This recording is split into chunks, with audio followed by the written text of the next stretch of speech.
Di dalam nama Tuhan Yesus kami siap diberkati. Haleluya. Amin. Silakan duduk. Shalom Bapak Ibu. Haleluya. Selamat Natal. Saya mau bertanya, apa kabar Bapak Ibu? Puji Tuhan. Ya. Kalau setiap minggu seperti ini, yang paling senang adalah gembala di tempat ini. Ya, saya percaya. Bukan hari Natal saja Bapak Ibu boleh datang, tapi minggu depan di lain kesempatan juga boleh hadir bersama beribadah di tempat ini. Baik Bapak Ibu, kita akan mengawali dengan satu pujian. Kalau tadi saya lihat Raja Damai. Siapa Raja Damai kita? Tuhan Yesus ya. Kalau ada toko damai, pasti semua mau beli damai. Cuma masalahnya nggak ada yang jual damai ya. Kalau toko damai di Tanah Abang ada, tapi isinya bukan damai. Ya, baju-baju, kaos, baju anak-anak itu toko damai saya tahunya. Tapi kalau ada toko damai, ya Damai Sejahtera, pasti toko itu rame ya. Betul ya Bapak Ibu ya? Dan pelanggannya pasti Bapak Ibu. Toko damai. Baik, kalau ku cari damai. Sama-sama ya.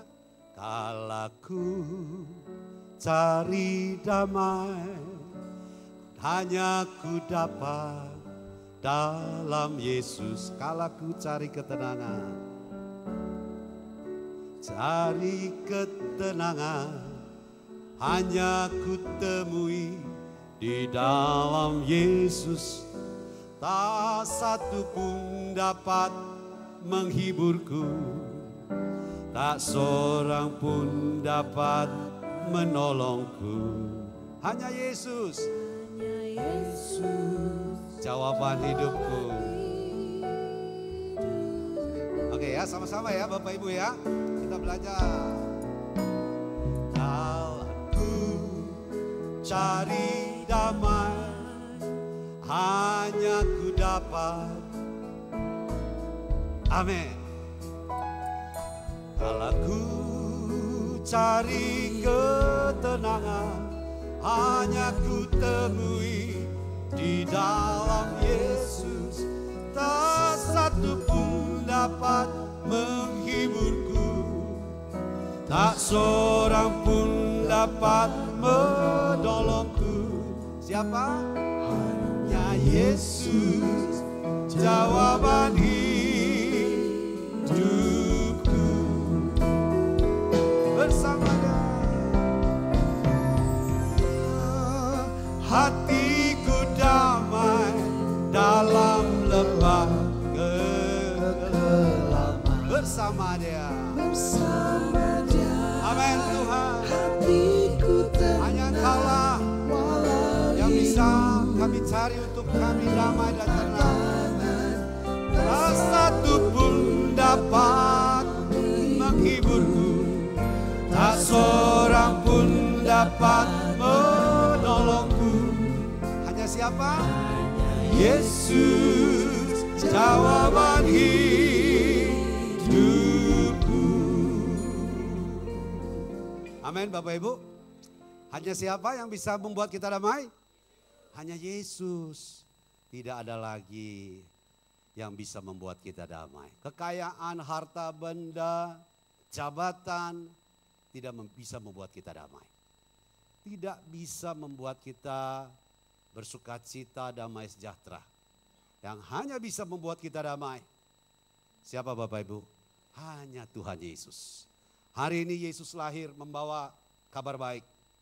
Membawa perubahan untuk setiap kita.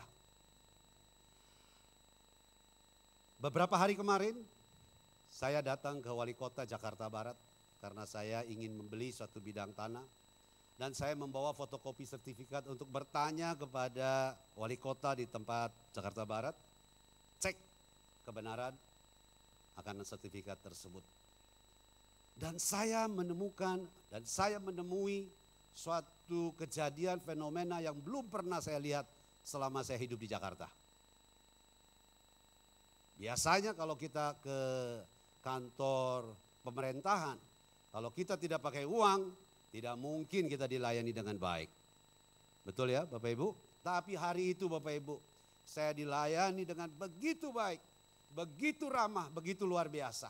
Bahkan saya diberikan beberapa map untuk diisi permohonan izin mendirikan bangunan. Dan setelah saya ingin pulang, saya bertanya kepada Bapak yang melayani saya. Pak, berapa duit untuk biaya-biaya ini semua? Oh, nggak perlu Pak, nggak usah Pak Roni, ini semua kita berikan free, gratis. Saya sampai kaget Bapak Ibu. Bisa ada kejadian seperti itu di Jakarta sekarang. Tidak pernah saya temui seperti itu. Bukan itu saja Bapak Ibu. Setelah saya pulang masuk ke mobil. Mobil itu keluar dari kecamatan, diatur oleh seorang Satpol PP. Saya perintahkan sopir saya berikan uang parkir kepada Bapak tersebut. Kaca dibuka, diberikan. Apa yang terjadi Bapak Ibu? Satpol PP bilang, Bapak kami tidak boleh terima uang. Woi, luar biasa.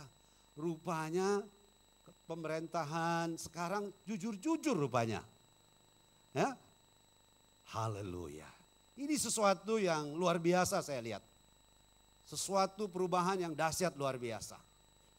Dan kalau tidak salah ya, mereka bisa seperti itu karena dipimpin oleh seorang yang jujur. Yang setuju katakan amin. Saya tidak promosi siapa kepala gubernur di Jakarta ini. Tentu Bapak Ibu sudah tahu.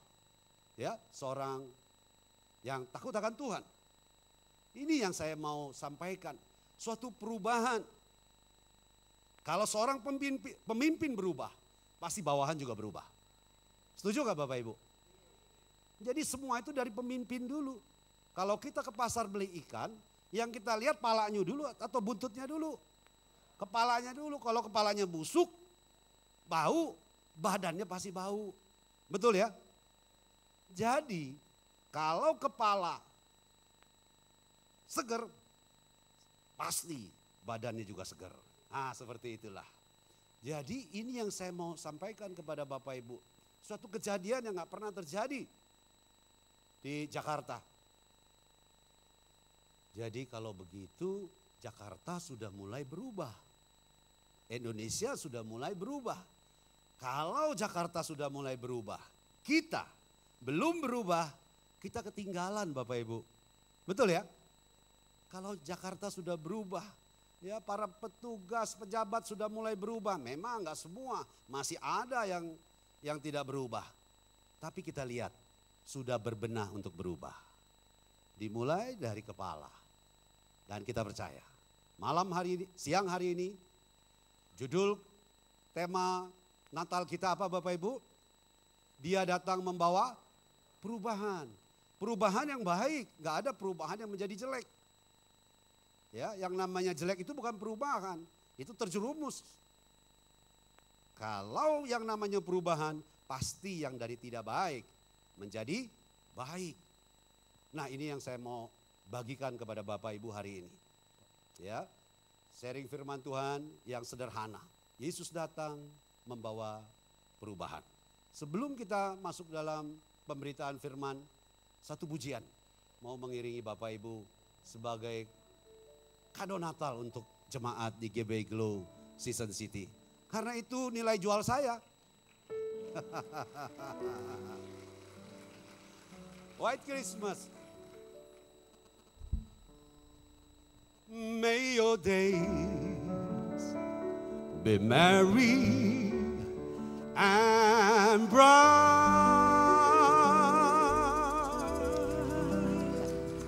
and they all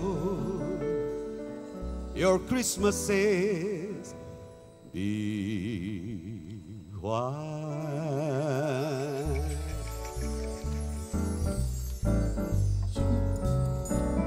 I'm dreaming of a white Christmas, just like the ones I used to know, where the treetop glisten and children listen to hear sleigh bells in the snow. I'm dreaming of a white Christmas. With every Christmas card I write, may your day be merry and bright, and they all your Christmas day be white. Sama-sama ya. I'm dreaming of a white Christmas, just like the ones I used to know.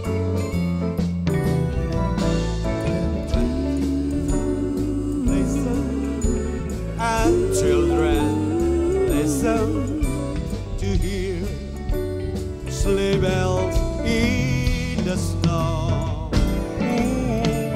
I'm dreaming of the white Christmas. With every Christmas card I write, may your day be merry and bright, and they all your Christmas day be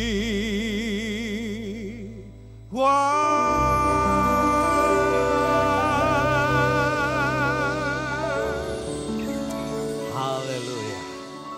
Masih boleh ya Bapak Ibu? Lumayan katanya. Orang udah teriak-teriak masih bilang lumayan. Tapi gak apa-apa dah. Memang lumayan kok. Haleluya. Baik Bapak Ibu, saya mau ajak Bapak Ibu untuk buka di Lukas 2 ayat 11.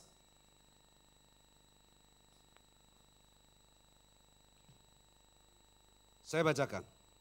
Lukas 2 ayat 11. Hari ini telah lahir bagimu juru selamat yaitu Kristus. Tuhan di kota Daud.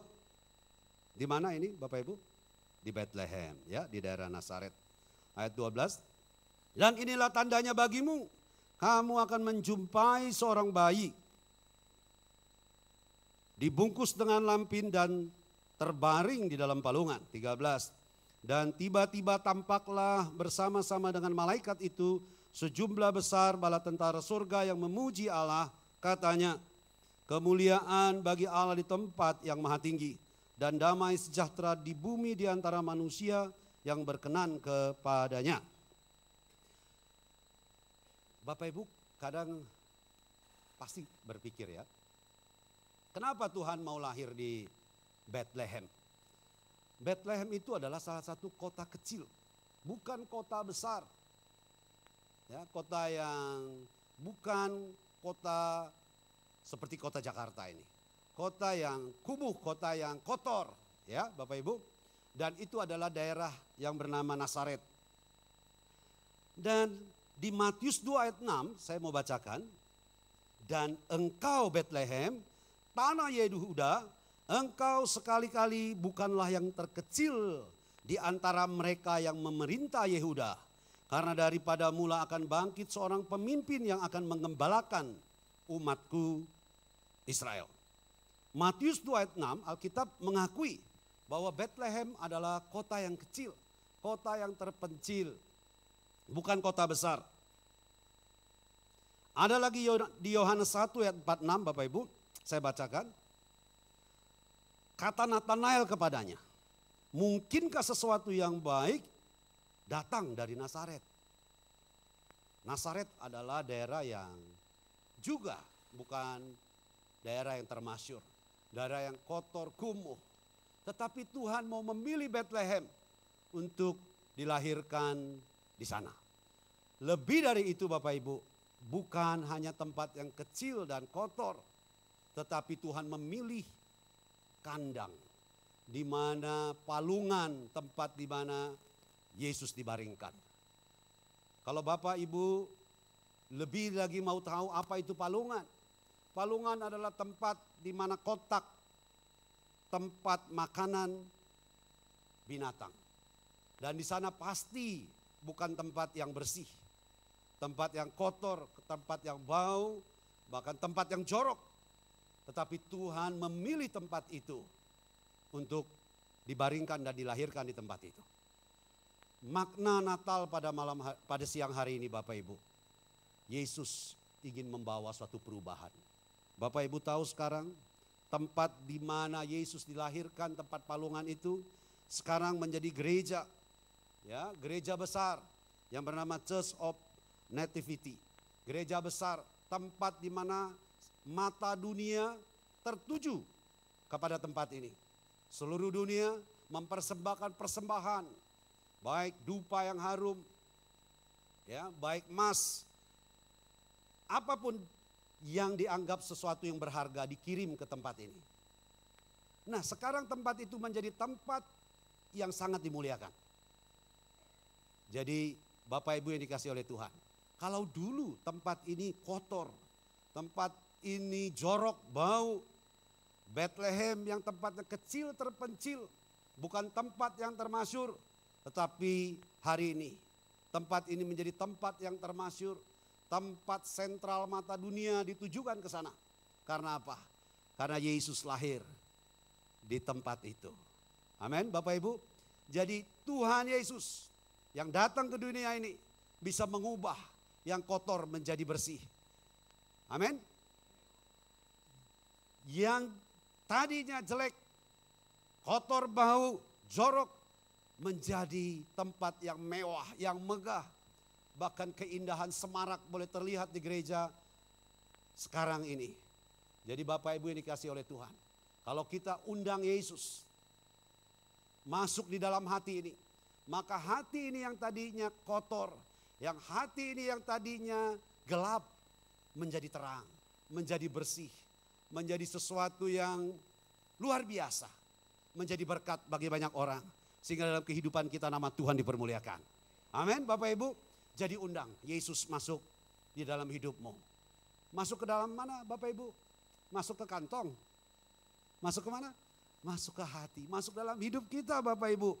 Kalau dulu ya kandang itu bau, sekarang gereja itu menjadi gereja yang wangi karena ada dupa-dupa yang harum dibakar di sana.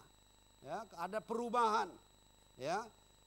Saya banyak melihat Bapak Ibu yang dikasihi di perkumpulan organisasi Full Gospel, Businessman Fellowship Internasional. Para pria berubah, bertobat. Saya melihat keluarganya diberkati dengan dahsyat luar biasa. Dimulai dari seorang pria, dimulai dari seorang pemimpin yang tadi saya sampaikan Bapak Ibu. Kalau seorang pria, kepala rumah tangga bertobat, maka seisi rumah tangga diubahkan dan bertobat dan diberkati. Saya banyak melihat Bapak Ibu, tadi saya sudah sampaikan, kepala berubah, pasti anak-anaknya juga berubah. Ya, saya sudah contohkan tadi, seorang kepala pemerintahan gubernur yang berubah, jujur, anak buahnya pasti jujur-jujur. Itu adalah salah satu contoh. Yesus datang membawa perubahan. Nah, bagaimana perubahan itu bisa teraplikasi dan kita bisa nikmati? Di sini ada beberapa, bahkan lebih dari berapa puluh orang yang bergabung di Full Gospel. Yang hidupnya tadinya tidak benar, tidak baik, mabuk, judi, termasuk saya, mantan juga. Tapi setelah saya berubah bertobat, saya melihat berkat Tuhan mengalir luar biasa dalam rumah tangga saya. Tidak ada lagi yang namanya perselisihan, percekcokan di dalam rumah tangga. Karena Yesus datang membawa perubahan. Amin Bapak Ibu. Nah, saya menjadi gembala pendeta di tempat ini baru hanya 4 tahun Bapak Ibu. Ya, saya bertobat tahun 2012, bertobat juga di Full Gospel. Ditangkap di Full Gospel, bertobat, berubah. Setelah itu saya menjadi pendeta dan gembala di tempat ini. Bukan gampang Bapak Ibu menjadi seorang pendeta dan gembala yang tadinya mantan seorang hidup tidak benar. Seorang yang tidak diperhitungkan. Pergumulannya berat Bapak Ibu. Pergumulannya berat. Tadi pagi saya bersaksi, saya ingat 2002 silam, ya, pas Natal malam hari itu, saya dan istri dan keempat anak saya ingin menonton satu pertunjukan. Hari itu ada pertunjukan dari luar negeri, kalau nggak salah Oscar Harris datang, jadi kami satu keluarga nonton gitu. Waktu di lift, ternyata anak saya Daniel yang paling besar, hari itu umur 16 tahun, kesundut rokok. Jadi di lift anak-anak itu merokok, ada 5-6 orang anak muda merokok. Dan anak saya Daniel bilang minta maaf ya. Dan orang itu bilang, iya gak apa-apa saya sengaja kok katanya. Orang itu bilang sengaja, waduh saya panas. Itu saya baru saja mulai mau bertobat Bapak Ibu. Saya panas sekali di depan anak-anak saya. Saya pukul orang itu. 5-6 orang di dalam lift itu. Tapi yang saya pukul satu, kalau 5-6 orang mah kalah saya sih. Tapi saya gak kebayang ya, kalau temannya 5 itu ngegerumutin anak saya juga gitu. Atau pukul istri dan anak-anak saya, apa yang terjadi? Karena apa Bapak Ibu? Karena sombong, emosi. Tetapi sekarang baru saya tahu. Setelah saya lewati hari-hari saya yang ya tidak baik itu. Sekarang baru saya tahu. Di dalam damai, di dalam Yesus, itu damai yang tidak pernah terlukiskan. Sukacita yang tidak pernah terlukiskan, perubahan yang Tuhan hadirkan yang saya hadirkan Tuhan dalam kehidupan saya, tidak bisa terlukiskan. Sehingga saya mau berdiri di depan Bapak Ibu untuk menjadi seorang pendeta gembala. Pergumulannya sungguh berat. Tapi itu tidak mengurangi sukacita kami di dalam keluarga Bapak Ibu. Ya, sampai hari ini kami suami istri dan anak-anak kami sangat bersukacita di dalam keluarga. Ya, kalau dulu ini dulu. Seminggu nggak pulang pun, ya saya biasa-biasa aja sama istri saya. Sekarang kalau istri saya sore nggak pulang saya cariin. Takut diambil orang Bapak Ibu. Itulah yang namanya sukacita. Itulah yang namanya perubahan di dalam rumah. Di dalam rumah tangga. Jadi kalau ada Yesus yang hadir dari rumah tanggamu, kalau ada Yesus hadir di dalam kehidupanmu, saya percaya tidak ada yang namanya percekcokan. Tidak ada yang namanya perselisihan. Tidak ada kata-kata, udah cerai aja kita. Gua udah gak cocok sama lu. Gak ada ya Bapak Ibu? Gak mungkin itu terjadi kalau ada Yesus di dalam rumah tanggamu. Yang setuju katakan amin. Dan saya mengalaminya. Ini yang saya mau bagikan Bapak Ibu. Tetapi seperti apa yang kita harus lakukan untuk mengundang Yesus masuk di dalam kehidupan kita. Bukan serta-merta Bapak Ibu datang ke gereja, ikut Natal, pulang, mendapat sukacita Natal, mendapat perubahan. Oh gampang bener. Orang dunia juga bisa datang ke gereja. Pulang apa dapat perubahan itu? Ada harga yang harus dibayar Bapak Ibu. Ada sesuatu yang harus kita lakukan.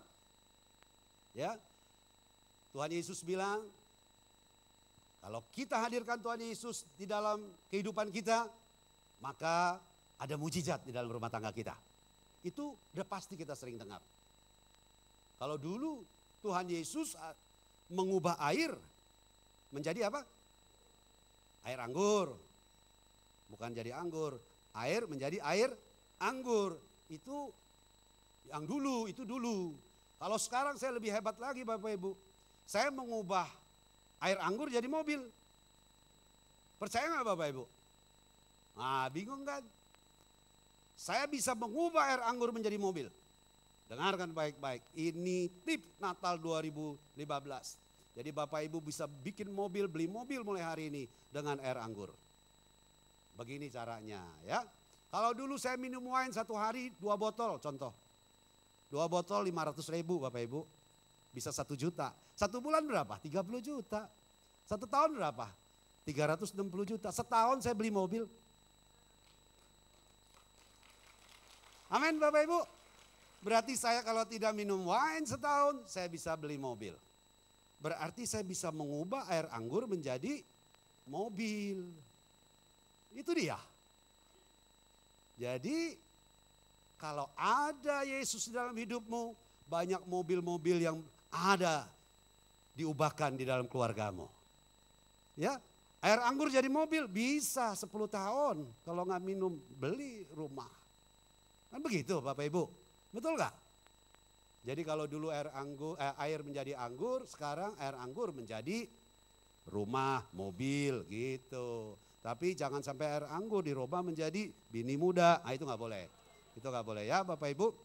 Jadi saya masuk dalam khotbah saya pada siang hari ini Bapak Ibu. Kalau yang namanya perubahan itu kita mau hadirkan dalam hidup kita, tadi saya sudah sampaikan, itu tidak serta-merta terjadi kecelakaan di dalam rumah kita. Weh, tiba-tiba rumah tangga kita jadi sukacita. Oh no, tidak seperti itu Bapak Ibu. Saya percaya di dalam ruangan ini semua ingin sukses. Saya ulang, saya percaya semua orang di dalam ruangan ini ingin sukses. Yang enggak katakan amin, mungkin gak ingin sukses kali ya. Sekali lagi. Saya percaya yang di dalam ruangan ini, depan, atas, semua orang ingin sukses. Nah, baru saya percaya. Oke, berikan yang meriah buat Tuhan. Nah, kalau ingin sukses Bapak Ibu, tentu ada beberapa hal yang kita harus lakukan. Ya, kesuksesan itu tidak mungkin, keberhasilan itu tidak mungkin begitu saja datang. Padahal Yohanes 10 ayat 10b berkata seperti ini. Aku datang supaya mereka mempunyai hidup dan mempunyainya dalam segala kelimpahan. 10b ya. Saya mau ajak Bapak Ibu untuk baca ayat ini. Akunya diganti Yesus, merekanya diganti nama kita. Contoh seperti ini. Yesus datang supaya Roni mempunyai hidup dan mempunyainya dalam segala kelimpahan. Kita sama-sama ya? Baik. Jadi akunya diganti Yesus, merekanya diganti nama kita. 3, 2, 1. Yesus datang supaya Roni mempunyai hidup dan mempunyainya dalam segala. Amin Bapak Ibu. Kok gak yakin? Ulang lagi. 3, 2, 1. Yesus datang supaya Roni mempunyai hidup dan mempunyainya dalam segala kelimpahan. Amin Bapak Ibu. Saya mau tanya, mempunyainya, nyanya apa sih? Mempunyainya. Coba kita simak ya. Yesus datang supaya mereka mempunyai hidup dan mempunyainya. Hidup. Jadi mempunyai hidup dalam segala. Jadi hidup kita berkelimpahan. Yang setuju katakan amin. Berarti keinginan Tuhan untuk kita berkelimpahan itu sangat besar sekali. Lebih besar daripada keinginan kita meminta kepada Tuhan. Tuhan berkati saya. Jadi keinginan Tuhan itu besar sekali untuk memberkati kita. Nah, persoalannya bagaimana? Supaya hidup berkelimpahan itu teraplikasi, menjadi kenyataan dalam hidup kita. Boro-boro diberkati, boro-boro Pak berubah. Kadang-kadang setiap tahun aja kita harus sewa rumah Pak, kadang-kadang. Nah hari ini Bapak Ibu, hari ini dengan tegas Tuhan berkata bahwa Dia datang untuk memberikan kita dengan segala hidup yang berkelimpahan. Apa yang kita harus lakukan Bapak Ibu? Saya tidak percaya orang yang sukses itu harus pintar. Saya nggak percaya. Banyak kawan saya yang sukses berhasil SD aja nggak lulus, SMS aja dia nggak bisa. Tapi saya juga nggak percaya orang yang berhasil sukses bodoh, tolol gitu. Saya juga nggak percaya. Ya, nah saya juga nggak percaya nasib. Oh nasib dia memang udah ditargetkan, udah memang nasibnya bagus, tulangnya memang tulang diberkati. Banyak orang berkata seperti itu ya. Tapi di dalam Tuhan, saudaraku yang dikasih oleh Tuhan, kita tidak boleh percaya yang katanya nasib itu. Saya akan memberikan satu contoh kepada Bapak Ibu, ya, bahwa bagaimana tentang nasib di dalam Tuhan. Amsal 4 ayat 23. Amsal 4 ayat 23. Jagalah hatimu dengan penuh kewaspadaan, karena dari sanalah terpancar kehidupan. Kalau tadi Yesus berkata, aku datang supaya mereka mempunyai hidup dan mempunyai hidup dalam segala kelimpahan. Amsal 4:23 berkata, jagalah hatimu dengan penuh kewaspadaan, karena dari sanalah terpancar kehidupan. Berarti keberhasilan, kesuksesan itu ada di sini Bapak Ibu. Sama-sama katakan dengan saya dan tepuk dadanya, ada di sini. Keberhasilan saya ada di sini. Amin Bapak Ibu. Berarti bukan ada di sini, bukan ada di sini. Orang sukses bukan di sini, ada di sini. Nah, jadi begini. Kalau kita menjaga hati dengan penuh kewaspadaan, maka di situ akan terpancar kehidupan. Berarti kalau hati ini terjaga dengan baik, tadi awal kita sudah baca, kegelapan akan menjadi terang, yang kotor akan menjadi bersih, yang bau akan menjadi harum. Nah, kita bagaimana menjaga hati itu?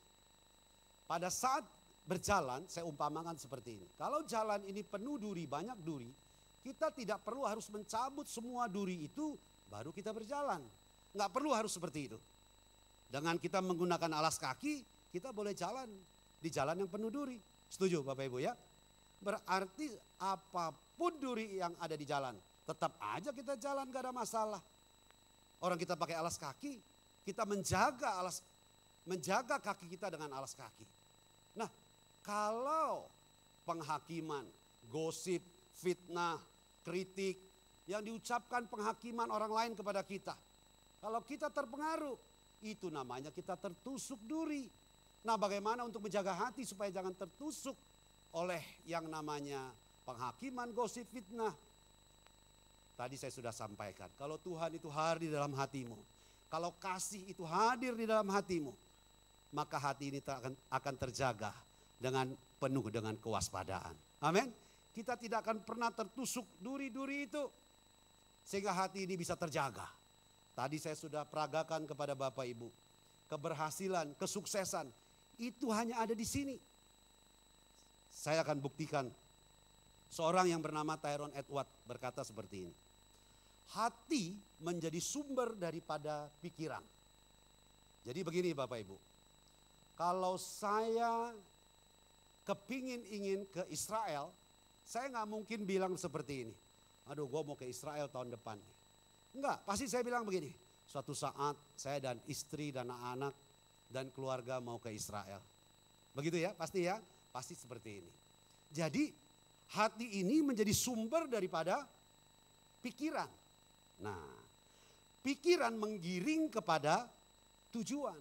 Jadi kalau kita punya pikiran mau ke Israel, berarti kita punya tujuan untuk ke Israel. Biarpun hari ini Anda tidak mampu, ini salah satu contoh ya. Saya pernah melihat satu kejadian yang luar biasa, saya anggap di televisi. Seorang bapak penjual pisang goreng. Dia menabung 3.000, 2.000 sampai 5.000 setiap hari. Selama 40 tahun dia bisa pergi ke Mekah. Coba bayangkan 2.000 sampai 5.000 satu hari. Masuk akal kok, kalau satu hari 3.000, satu bulan kurang lebih 100.000. Kalau satu bulan 100.000 satu tahun, 1.200.000. 10 tahun 12, berapa? 10 tahun 12 juta. Kalau 40 tahun 48 juta. Benar juga dia bisa pergi ke Mekah dengan menabung hanya beberapa ribu rupiah. Jadi tidak ada katanya nasib. Wah, nasib saya nggak mungkin dah bisa ke Israel. Ke Israel kan harus 30 jutaan gitu. Dan si bapak ini juga bilang, saya menabung 40 tahun dan saya percaya suatu saat saya akan kembali lagi, dia bilang. Dia mau menabung lagi 30 tahun lagi. Saya juga bingung, dia umurnya udah 70. 30 tahun lagi ke Mekah mana dia pergi. Tapi dia punya tekad Bapak Ibu. Berarti pergi ke Israel itu bukan karena nasib. Betul Bapak Ibu? Begitu juga bisnis, begitu juga dalam usaha. Kan nggak mungkin, saya ini orang bodoh, saya ini kurang modal, bagaimana saya bisa berbisnis seperti itu, bagaimana saya bisa berhasil seperti itu. Saudaraku, ini dikasih oleh Tuhan. Hati menjadi sumber daripada pikiran. Pikiran menggiring kepada tujuan. Kalau sudah kita berpikir, kita punya tujuan. Nah, kalau sudah punya tujuan, bergerak dalam bentuk tindakan. Jadi kalau kita sudah punya tujuan, kita pasti akan bertindak. Betul Bapak Ibu? Nggak mungkin orang bertindak tidak punya tujuan, itu namanya setengah tuagong gitu ya. Nggak mungkin dong orang mau ke sana tapi nggak ada tujuan. Mau ke situ dia nggak tahu dia kemana. Berarti tujuan bergerak kepada tindakan. Jadi kalau ada tujuan pasti ada tindakan. Nah sekarang kalau ada tindakan yang kita lakukan setiap hari, 3.000 masuk celengan, 3.000 masuk celengan, itu akan menjadi suatu kebiasaan. Kebiasaan ini yang kita lakukan setiap hari akan menjadi karakter. Dan karakter inilah yang menentukan nasib kita. Berikan kemuliaan yang meriah buat Tuhan. Berarti Bapak Ibu yang dikasih oleh Tuhan, apa yang saya peragakan tadi, keberhasilan, kesuksesan itu ada di sini. Sekali lagi, sama-sama dengan saya. Kesuksesan itu ada di sini. 3, 2, 1. Kesuksesan ada di sini. Pesan Natal 2015 ini Bapak Ibu sangat sederhana. Kalau Anda mau perubahan itu hadir dalam hidupmu, undang Yesus masuk dalam hidupmu. Amin Bapak Ibu. Dan kalau hatimu sudah terjaga dengan kasih yang ada di dalam Yesus, maka hati ini akan menjadi sumber daripada pikiran yang menggiring kepada satu Bapak Ibu? Tujuan. Dan tujuan bergerak kepada satu tindakan. Dan tindakan itu yang akan membuat suatu kebiasaan. Dan kebiasaan yang kita lakukan berulang-ulang setiap hari, itu akan menjadi karakter kita. Karakter yang mana menentukan nasib kita. Jadi mulai hari ini tidak ada yang namanya nasib jelek. Tidak ada yang namanya nasib dia bagus, kita kurang bagus. Semua orang yang ada di dalam ruangan ini akan hidup dengan berkelimpahan. Karena itu adalah janji Tuhan. Haleluya. Karena Tuhan sendiri yang berkata bahwa aku datang supaya kita, yang tadi kita sudah sebutkan nama kita, hidup dalam berkelimpahan berkat. Nah saudaraku yang dikasih oleh Tuhan. Jadi mulai saat ini tidak ada yang namanya, nasib saya kurang bagus. Kalau dia memang keturunan dari keturunan orang kaya. Kalau saya, mana mungkin saya bisa seperti dia. Tidak ada yang seperti itu Bapak Ibu. Pesan Natal pemuda kemarin saya sudah sampaikan 3 poin. Yang pertama adalah jujur. Kedua, rajin. Ketiga, tanggung jawab. Kalau 3 poin ini Bapak Ibu lakukan, siapapun juga termasuk saya, orang itu pasti akan berhasil. Apalagi kalau hati ini terjaga dengan penuh kewaspadaan. Apalagi kalau ada Yesus dalam hati kita. Maka kelimpahan itu bukan hanya slogan. Maka perubahan itu bukan hanya moto dan tema, tetapi menjadi kenyataan dalam hidup kita. Amin Bapak Ibu. Tuhan Yesus memberkati. Selamat Natal. Tuhan pasti memberkati kita dengan melimpah. Saya undang Bapak Ibu untuk berdiri.